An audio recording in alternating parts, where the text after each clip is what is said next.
এবার দেখা যাবে দেশ জুড়ে খবরে, রয়েছে খবরে নেই দুনিয়ায়, তিলোত্তমা ঘুমিয়ে কবরে। জীবনের সুরক্ষা যেখানে, রক্ষা পেল না সেথা ডাক্তার। রক্ত পিশাচি হায়নার দল, ছিঁড়ে খেলো নিষ্পাপ দেহ তার।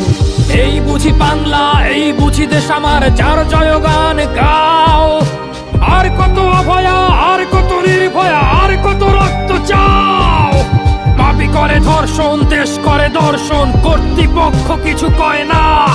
লিঙ্গ ছিন্ন করে ধর্মতলার মোড়ে কেন যে টাঙিয়ে রাখা হয় না। সাধারণ জনগণ করছে আন্দোলন, এমন সাজা কি হতে পারে না। যেন অভয়ার আত্মাও অট্ট হাস্যে বলে, দেখ বাপ বাপকেও ছাড়ে না। লক্ষ্য কি আজ